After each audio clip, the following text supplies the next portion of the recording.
Hey, welcome to Project Recovery, a podcast about addiction. More importantly, it's about recovery, and it's brought to you by our friends at knowyourscript.org. Go check them out. We are grateful for their support. Without them, we wouldn't be able to do this weekly podcast. And Dr. Matt, last week's podcast, wow. A lot of fun, huh? Oh, a lot of fun, a lot of tears, a lot of hope, a lot of inspiration. I've had so many people reach out to me. Lots of engagement on Facebook. And social. And lots of people, I knew it would be big. Yeah. But I knew it would be it's an important episode, I think, just on its own because of the topic of mental health and if you're just joining us now and don't know who we're talking about, it was Big Buddha.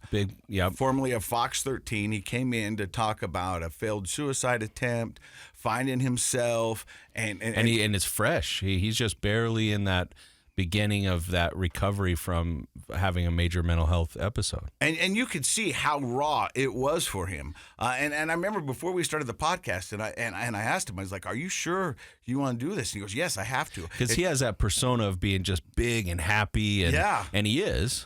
But then, like everybody else, he has other sides to him, and he showed those on the show. And I think that's probably the most raw people have seen and heard of Big Buddha. I mean, He's an inspiration to so many because he's lived his weight loss battles on air for so long, and a lot of people looked up to him for that. Yeah, and very open and honest about it. But I mean, some of the things that he detailed on the podcast were so raw and so vulnerable that I was just like, "Wow, man, this is absolutely amazing." Yeah, one of my favorite jokes that I heard him say one time was when he was losing weight and he was talking about the protein shakes, and he was like, I didn't think those would be very good, but after you drink about 12 of those, it really fills you up. And I just love his sense of humor. He's so funny. Such a charismatic guy. And it was like the dynamic duo of Utah news reporting, having both of you guys We were the OGs, the original gangsters. Yeah, you guys did so much over the last 10 to 20 years in the state of Utah. People, I think, loved having the two of you together sit down and talk. It was an honor that he chose this platform to first reveal his story and his struggles. And so to him, I want to say thank you again for allowing us to be a part of your story and your healing. I remember when I said, "Hey, look, you don't have to, and he goes, "I have to." And I go, "Why?" And he goes, "It's part of my healing." It is, and you could tell that was he was taking that very seriously. He's in therapy, and he said his therapist really thought he ought to share his story because that's part of what he does. And he's one of those guys that you just love to be around because you feel his love for other people. Very infectious. Very, very much so, and easy to connect with. I really appreciate him being on the show. So do you want to hear about my thoughts on anxiety or about a guy trying to beat me up at the gym? Jim, I want to hear that. Well, yeah, Josh and I want to hear both. Okay, so I was at the gym, and I was working out with my group, and every morning we work out. Yep. This point in the morning, it was just me and another guy. Okay. We're going to call him Little Buddy. You're going to understand why in just a second. All right. But we're working out, and I see this guy, and he's looking at me, and I'm looking at him, and it's kind of like that awkward stare, like that kind of mean mugging, you know what I mean? Like where they're trying to He's staring you down, figure you out, size you up. Yeah, and so I'm doing it back to him, you know what I mean? Yeah. And so we're doing that, and then all of a sudden I walk by, and you haven't gotten to the stink eye level yet. I don't think it's the stink eye. Okay. But maybe it was, and I just misinterpreted. Little stink eye, not the evil eye. Yeah, and okay. So we're getting ready to go to the next lift, and so I'm like, I'm gonna break the levity of this, and so I walk by him, and I give him the universal dude nod. What's up? Yeah, yep. And what's up? The chin nod. And he doesn't do anything back. Oh, no chin. And so then I walk past him. That's not a good sign. I walk past him, and he goes, "Hey," and I go. And I turn around and I go, "What?" He goes, "Hey, we got a problem?" And I go, I don't think so. All I said was, "Hey." And he goes, "You don't say hey to me." And I said, "What?" That's a lot of anger for 6 o'clock in the morning. I was like, "Well, I'm sorry. I just said hey." He goes, "You don't say hey to me." And I go, "Can I ask why?" And he goes, "If you want to go outside." Oh my gosh. And I go, "Yeah." And I go, "Nah, I'm cool. I don't want to go outside." He goes, "I don't like you or your little buddy." And I went, "Okay." All right. He said, "So don't say hi to me." Okay. Wow. And so then we walked by, and my little buddy's bigger than me, and I was like, "He called you little?" He goes, "He called me little?" He was excited. And I was thinking to myself, and I wanted to go, Man, I'm 48 years old. Yeah. I don't want to go out into the parking lot unless you're selling steaks out of your trunk. Yeah, no You know what I mean? way, I don't right? want to go out there and fight. I don't have that in me anymore. You've never been a fighter. You're a lover, not a fighter. But in my younger years, I was kind of a brawler in like high school and early college. I have a hard time seeing it, but I was, and that's what my girlfriend said. Well, Ogden High. Yeah, but I was known to fight and often throw the first punch if had to. Yeah. But I was like, and I just was like, I'm 48, man. I got tired, love handles. I too wax old my for that. nose every 6 weeks. No, man, this is not a guy you want to go out in the parking lot and beat up. Come on, man. Wow. Yeah, it was. And I was like, huh. You know what that tells me, though? I mean, that's sort of the sad side of that story is that there are so many people with so much angst inside for lots of different reasons. They're holding it in.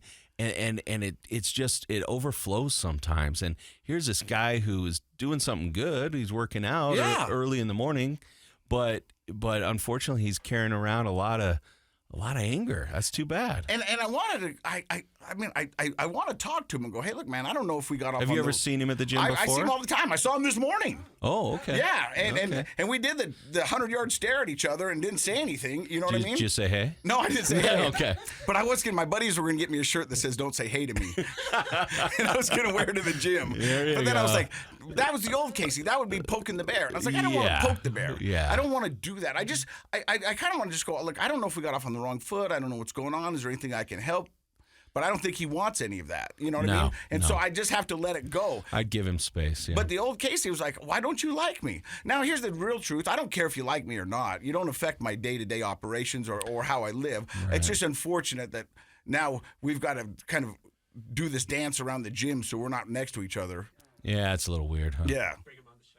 Bring him on the show. Hey, do you want to come on my podcast? Actually, that'd be a great idea. Tell me why you're angry. Just when you ask him, stay arm's length apart. Like don't get too close. Well, truth be told, you want to get in closer because it's harder to hit somebody if you're in closer. See, I don't know how to do all that fighting stuff. And the other thing I wanted to talk about, so I'm getting ready, leaving tomorrow on the super secret mission that I'm going with my family. Top secret family escapade. And I can't wait to tell you about it. It's going to be really cool. When you come back. When I come back. All right. But it's me and my kids. We're going to be gone for a week. And I was talking to my ex-wife. And she goes, how you feeling? I go, I'm a little anxious. I'm a little nervous. Yeah. And she goes, oh, you're going to be okay. And I go, no, I get that I'm going to be okay. But I'm still a little anxious and nervous. And that got me thinking on the way down here is that there's so many times that people want to tell you what's going on with them. And our instant response is, it's going to be okay. Now, I know why we do that because we feel like we're going to make them feel at ease, and maybe they don't know that. But I know that I'm going to be okay because all the stuff I've been through, I can do hard things. Sure. But what I wanted was somebody to go, yeah, I bet.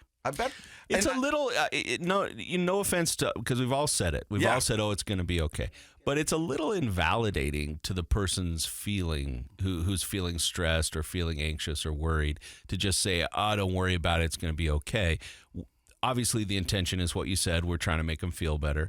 But it does invalidate a little bit their experience, what they're going through. It's a little better to just say something empathetic, like, yeah, this is a big deal. I bet you're feeling nervous. Tell me about it. You know, like invite somebody to have a little catharsis and dump a little bit of their anxiety. Yeah, and I'm not talking smack on my ex-wife. I'm just saying, she was doing. I think we do that in general. Yeah. It's kind of like when you're walking down the street and you say, hey, how are you doing? And you don't even stop to find out how they're doing. It just seems like a greeting. Yeah, you know what I mean? Just like a throwaway. And I like what you're saying, kind of invalidating. If you ask somebody how they're doing, you should at least give them the respect to answer.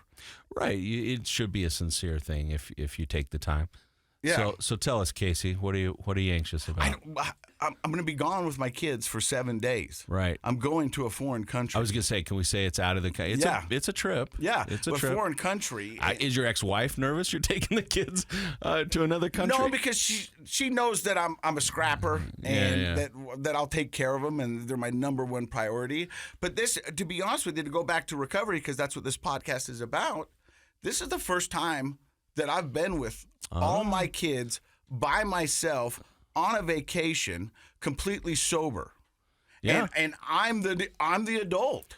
Yeah. You know what I mean? Before I had my ex-wife or I've had my girlfriend, I've had backup. I mean, but this is just me. It's all on you. And when people hear the story, they'll realize this isn't just a vacation. Like this is, it's not like you're headed to a resort to hang out. No. Yeah. No, so it's a kind of a big deal. We've got some things to do. We've got to accomplish stuff. And I mean, it might be a little rough. I think it's going to be a lot rough. Yeah. So here's the funny thing. So I can tell you that they're filming this. Yeah. And so my son was talking to the producer, and if I've already told you this story, stop me. But my son's up there talking to the producer, and me and the girls are downstairs listening, and we're just laughing. And so he's on speaker, and the producer goes, "So, Bowden, what do you think you bring to the team?" This is the best. He goes, "Speed. I bring speed." Oh my gosh, that is so awesome. And then the phone hangs up, and he comes down, and he's just got this Cheshire grin. He's just smiling, and I go, "Hey."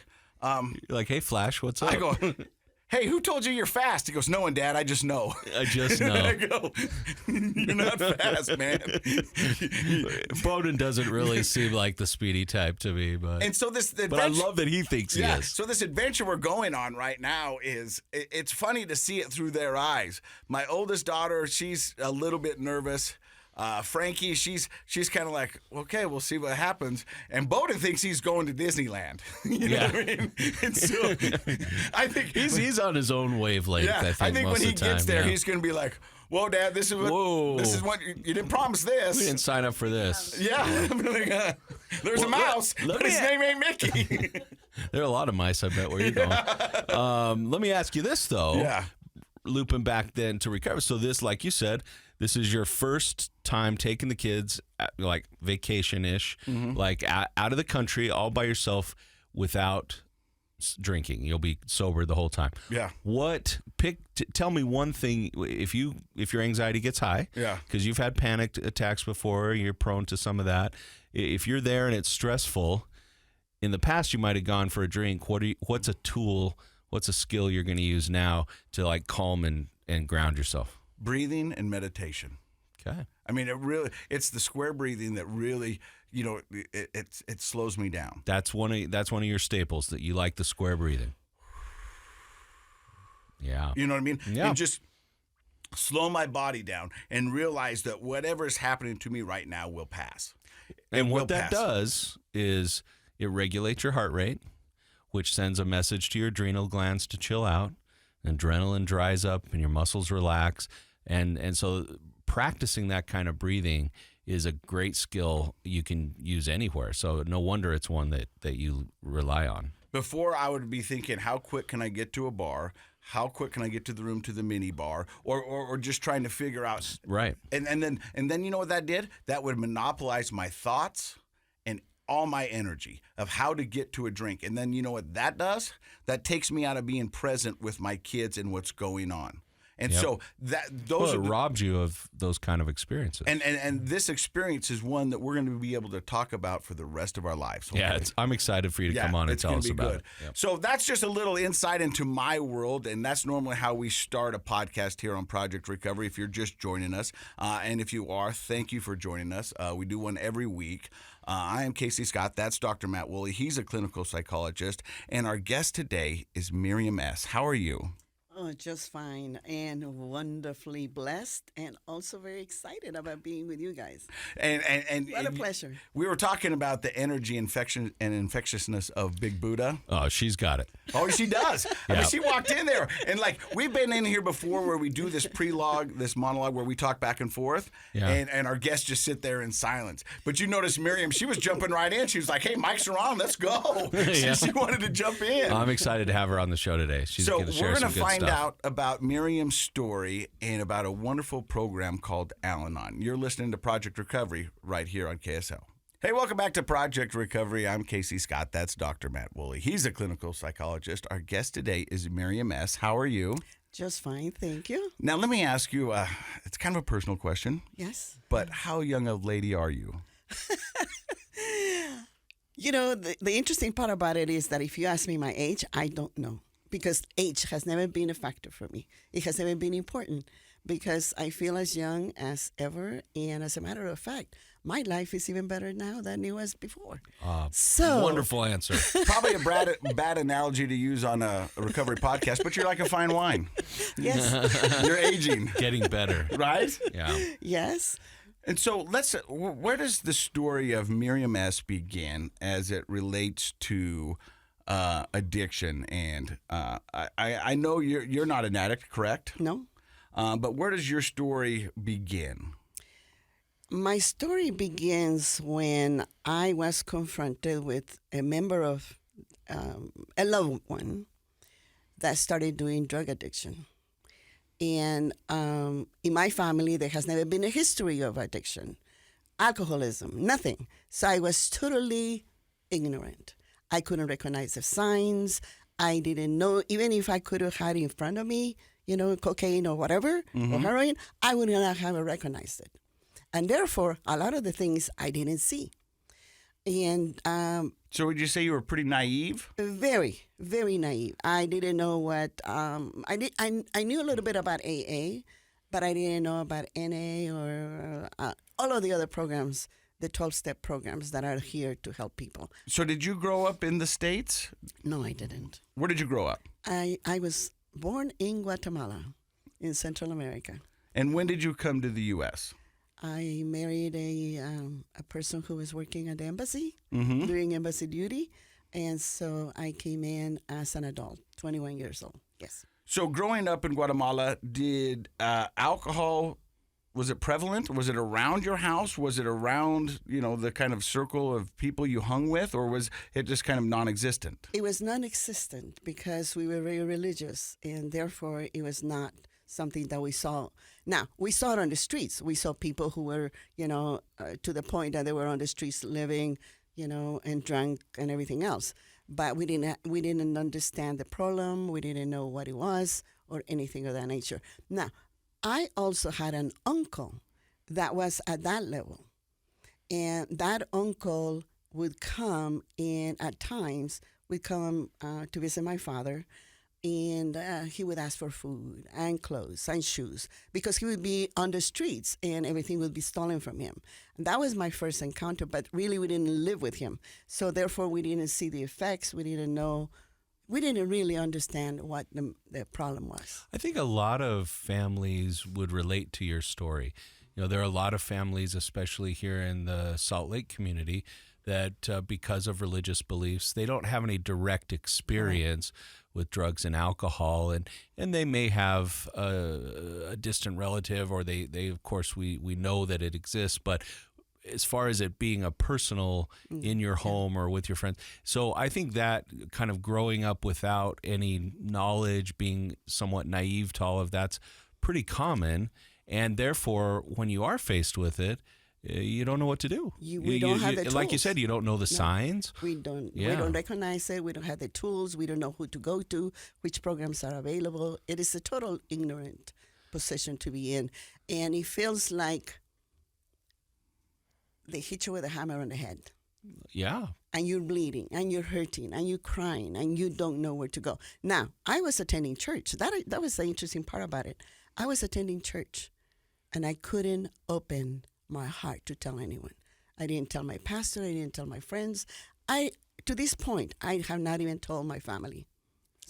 Most of my relatives do not know what I went through, because what it felt like, it was just like I was at one point here, I was fine. All of a sudden, I know that there's a problem, and now I don't know what to do. And then I fall into a trap of going to hell. And then I discover that hell is not enough. And then I go to a second level. And then I go to the third and fourth and fifth, to the point that I was asphyxiating. I didn't know how to come out of that hole because I was ashamed, I was hurt, I was confused, and I didn't have the tools how to do something about it. Now, when I came, someone graciously told me about Al-Anon. And when I first went into the Al-Anon room, I was crying. I was desperate. I was without hope. So I'm going to stop you right there yes. because crying, desperate, and without hope. That sounds like everybody who's been an addict before. Yeah. That's what got them to their recovery. That's what got them to their rock bottom, if you will. You know what I mean? Sick and tired of being sick and tired. Now, here's somebody who doesn't have an addiction, Right. but is crying, But hopeless, Yep. and scared. Yes. And doesn't know what to do. So the same thing that you are feeling is the same thing that an addict is feeling. Right. But you have no other coping skills because you're not addicted to a substance. Right, right. And I don't have those friends either. So I can identify, I can relate. So when I went into Al-Anon, I had the wrong perception of what Al-Anon was. And what was that perception? The perception was I was going to learn how to make my loved one better. I was going to get the tools and the knowledge as to how to cure them, how to make them feel better. And so I went in. Big shock. And that was probably your hope too, right? That was my hope. you That was my wanted, prayer. Of Yeah, course, that's what we I wanted want to our do. loved ones to get better. Yes. And by that time, there have been suicide attempts several times. There have been emergency rooms to the hospital. There have been therapies, inpatient and outpatient. There was medication, and nothing was helping for my loved one. How long of a span of time did your up to the point of you going to Al-Anon? Was that months or years of struggle for your loved one? Probably, without me knowing how far it had gone before, But from without once- recognizing it. Once I recognized it, Mm-hmm. probably about 2 years that I kept it secret. 1 year to 2 years. And you said you kept it secret because of shame, guilt, and you didn't know what to do. And so you were trying to build a house without any tools. You were trying to fix a house without any tools. Exactly. See, and I am all for faith, okay? I'm a very religious person. I go to my church. I have my friends. I have praying friends. And I thought that somehow that was going to be enough. But what happens is that I believe that faith is important, okay? Mm-hmm. That is absolutely a must. And it is even taught in all of the 12-step programs. They're very spiritual. Mm-hmm. So, but the second thing that you have to have is tools. How to be okay in the middle of chaos. How to be okay in the middle of your hell. How to be okay in the middle of what you're experiencing daily. How to put boundaries and how to make them, boundaries. You do not step over this. And you're right, because that's so hard, because you've said it. This is a loved one, someone you love. Right. It's difficult and new for us to set hard boundaries with somebody that we love. Right. Usually we become enablers. And an enabler person is someone that covers for them, lies for them, pays their bills, tells them they're okay, they're going to be okay, allow them to stay home, and allow them to do things not working and everything else. So an enabler could be a grandmother, a mother, a brother, a sister, a friend, a wife, a spouse, whomever. And we need to understand that that is not the route for healing for them. And so, But I think a lot of people enable. There's a lot of reasons why, but it's love. It's love. Yeah, it's love And guilt. and it's selfish. It's selfish because you're enabling them so you don't have to feel bad. Does that make sense? I think it can be that, for sure. I also think, though, in the beginning, a person doesn't. You're using the tools you have. Mm-hmm. So we love each other in our families, in our close friends, and that's how we show support. And like, if you're struggling, I want to love you and support you and help you, and that works for the normal, typical struggles that we have, right? Not for an addict who's a master manipulator. But, Yes, exactly. Then, but then great. when addiction comes in, those tools don't work, and in fact, they become counterproductive. Right. They become tools for the addict. And they Yes, become exactly. they Use enabling, those. right? Yeah. And so it's hard to know, I think, as a family member or as a friend, when did we cross that line? When did my loving help become enabling? It's sometimes hard to know. Yes, it is. And so one of the first things that I learned in the Al-Anon is the Serenity Prayer. And let me tell you, the Serenity Prayer is something that I use almost every day in my life. For those who don't know or have never heard the Serenity Prayer, would you give it to us right now? Absolutely. It has 3 components that are important to me, and yes, we will repeat it together because I'm sure that you know it. I know it, but not verbatim. I don't. But I think about it often, and Right. I understand it. So just give it to us. Right. It asks for the serenity to accept the things. First, it says God, because on our own, and God in Al-Anon and all of the 12 steps means your higher power. Whomever your higher power you believe in, because Al-Anon and all of those other programs, it does not have a religion, okay? So anyway, ask your higher power. God, to me, is God. Grant me the serenity to accept the things I cannot change. And grant me the wisdom to know the difference, because also grant me the knowledge, the understanding as to what I can change. So there's a specific, God grant me the serenity to accept the things that I cannot change, the courage to change the things that I can, and the wisdom to know the difference. Because a lot of the times, you know that there must be a change, but you have no idea where to go to. And so that's where wisdom comes in, because the lines are so fine. Oh, yeah. You don't know when You say should fine, push. I say blurry. Yes. You don't know when to push and when to Pull. allow. You know, what to do and when not to do. And if we go, today, yes, you cannot drink in my house, but the following day you have a party and you're serving alcohol, guess what? It doesn't work. It does not work. So therefore, your lines, if you decide on a certain line or a boundary, you need to have the courage to stick to it and make it work. To hold that line. To hold that line, because if not, as you mentioned, master manipulators. I have never seen so wonderful. It's a skill. Alcoholics, yes, alcoholics and drug addicts, they are wonderful at that skill.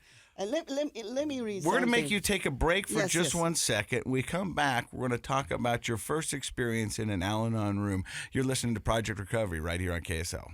Welcome back to Project Recovery. I'm Casey Scott. That's Dr. Matt Woolley. Our guest today is Miriam S. And you were just talking about the first time you walked into an Al-Anon room. Now, the reason you went is because you thought they were going to give you the tools to help your loved one who was in active addiction. Right. But that's not what Al-Anon does. No. I understood through the program, and also before that I cannot change anybody. The only person that I can change is me. My attitudes, my thoughts, my walk, whatever. But I cannot force my beliefs and my desires upon someone else, because they're a free person. They were given by our Creator the ability and the power to choose for themselves what they want to be and what they want to do in their lives. Now, the thing is that, yes, we do have a choice, but there are also consequences. And see, the addict does not realize of the consequences. And sometimes they even go into denial. They don't even know or they don't want to accept the fact that they are an addict. And this is where it gets a little murky for a lot of people who don't really understand addiction. There was a choice to pick up that drug. There was a choice to pick up that drink. There was a choice that they made, and they did it. And the consequences is some people get out alive. Some people get out without any harm. Some people become an addict. Right. And, when you were talking about that, I'm a firm believer in the addict brain. And the addict brain will take over, and it will make you do things that you thought you would never do. Yes. It will rationalize. It's a beast. It really is. Right. And all of a sudden, you're doing things that you swore you would never do, that were not in your DNA, not how you were brought up, or what you could ever imagine yourself doing. And there you are doing them to feed your addiction. Right. The addiction gets to be so powerful that the brain, the only thing that it can think of is the next high. How to get it. Where can I get it and when can I get it? See, the interesting part about it is that the addict person does not think about, they don't have time to go to a meeting, to go to counseling, but they do have a time to wait for hours upon hours, waiting for the person to go and get the drug for them, or they go and get it themselves. They're hiding from the police, they're hiding from the friends, they're hiding from the family, okay? Yeah. They spend that time. They do have They're very that time. dedicated Yes. to that one task. The one task. Yeah. And then the brain, as I understood it, and please correct me, sir, the brain goes into one track, and the only thing they want is the next high. They don't care about family. They don't care about work. They don't care.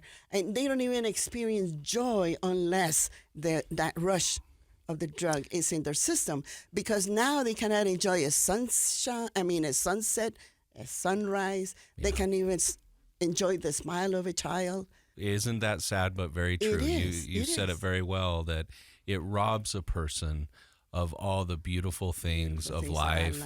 It makes them lose, to some degree, their humanity. Correct. Because connections with other people and with nature, all of that takes a back seat, if not gets tossed right out the window, because the brain is such a powerful force in that one-track mind to get to their next place. I will say that when you talk to a person, I think the hellish part of this is that if you talk to them in their addiction, they will say, I do love my family. I do want to enjoy sunsets, but I can't. Right. It is not important to me. I can't put the time into it. I have to have this other thing. So they have that internal struggle. They know they're missing out. They know that they would like to have that other life that they maybe used to have, but they can't. They're all consumed with finding the next fix. Right. And that, what a horrible prison, mental and emotional prison that is for people. Right. And one of the things that in all of these programs they tell you is that the consequences usually are jail, hospitalizations, and even death. And they lose their families. The children end up in foster care because the parent is not present. The parent is not providing. The parent is not there. And now we have generations of young children and the youth who are acting like adults because they have to. Mm-hmm. And they end up in a foster home. They end up angry and hurt. It is sad. And that can perpetuate the cycle of use and abuse and addiction. Right. That those kids start off life with so much anger, stress, abandonment issues that they want to numb out those feelings themselves. And often they turn to using substances as well. Exactly. And of course, that's the only life they know. If you have an inherited predisposition, then they can get hooked into addiction as well. So it's a generational cycle, unfortunately. Miriam, let me ask you this. Like in recovery, usually an addict will go through what we call an aha moment, where they go, oh, I get it. And then they'll start to find their recovery and they'll start moving in that direction.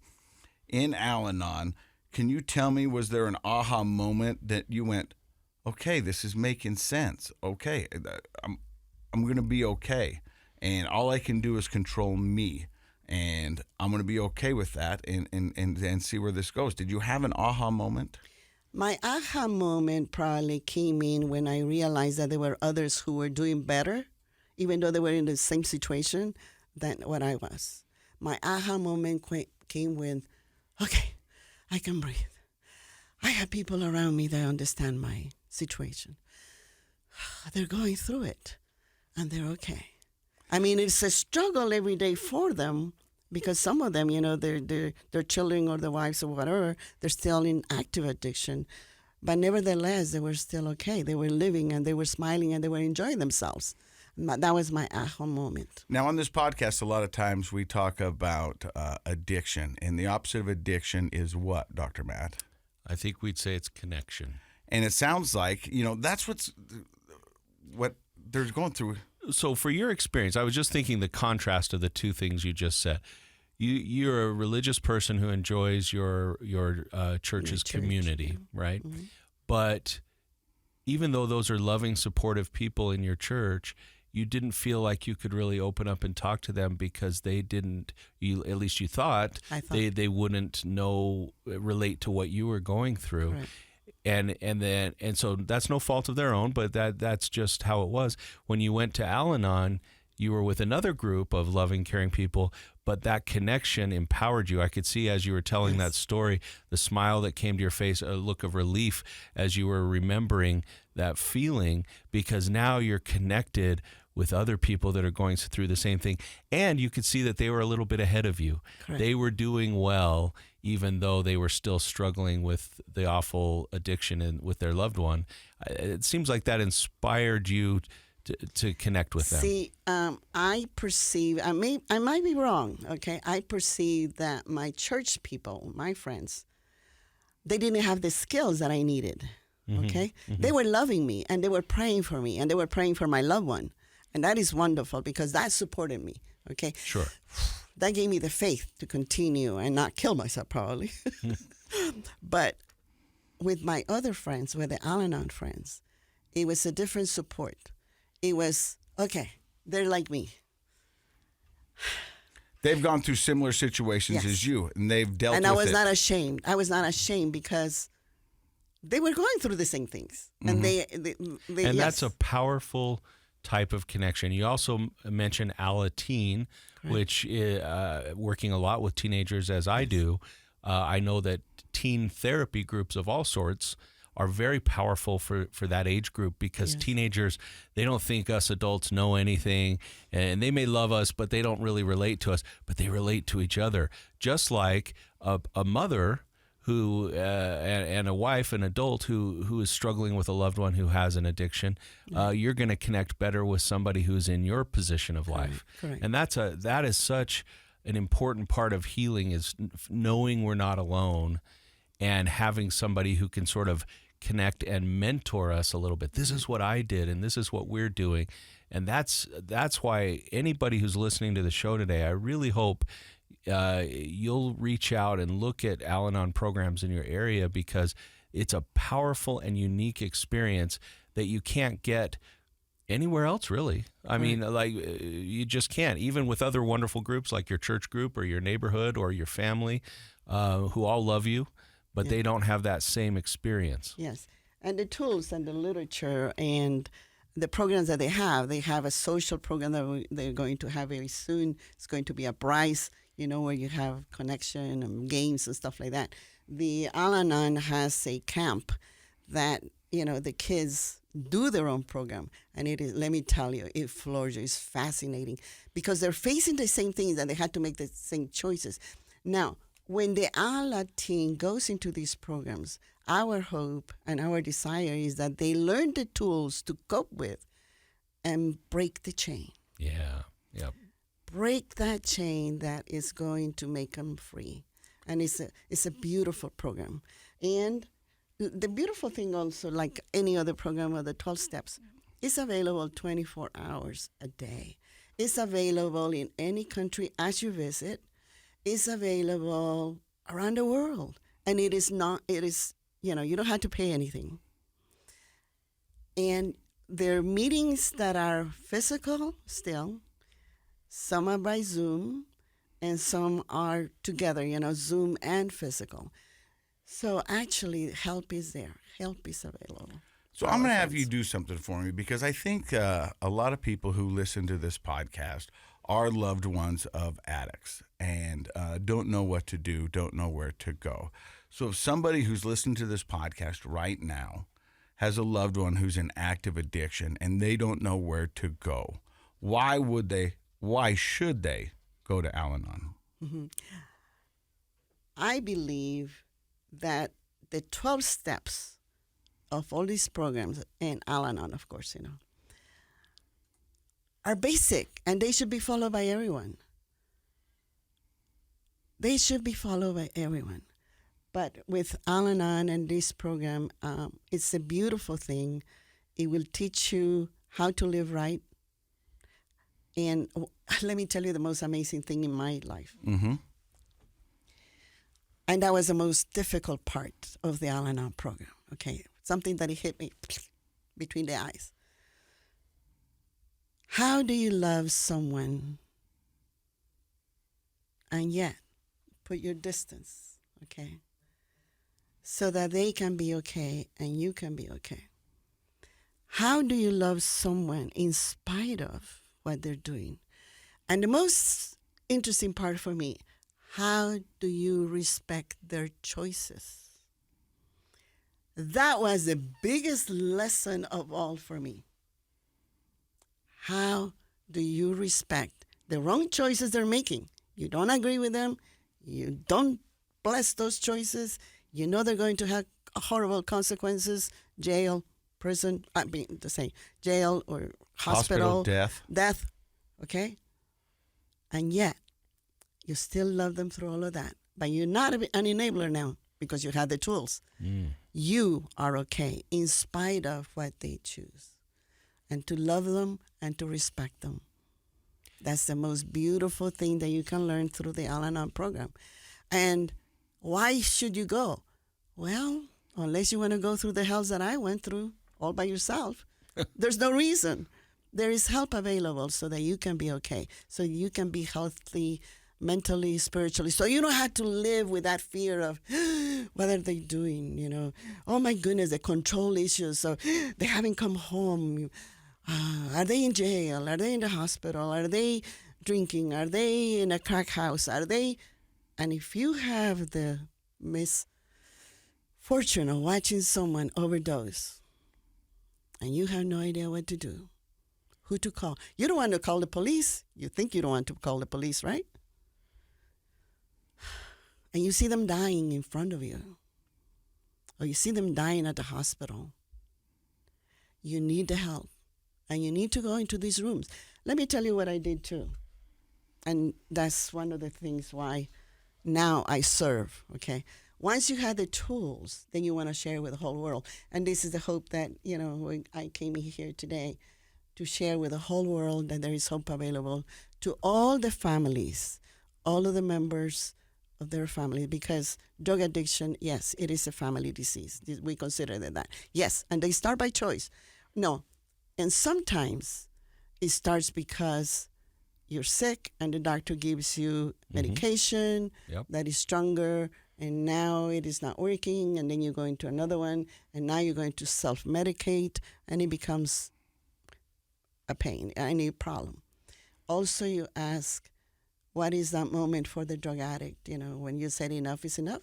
Sometimes it is jail, being there all alone, being there thinking about what you have done, realizing that you lost your children. That's a big aha moment. Okay? Or being in a mental institution. That's another possibility. Those are aha moments for the drug addicts. For the family, it should be an aha moment that I need help because I have a relative that is doing addiction and I don't know what to do. Walk into those rooms. It will take time. Read, spend the money, get the literature. But if you even don't have the money, just attend the meetings. It is going to be great and wonderful for you. Well, you are amazing, and I think this is going to help a lot of people out there. I really do. And you did bring one piece of literature that you wanted to read before we end the podcast, and it's called?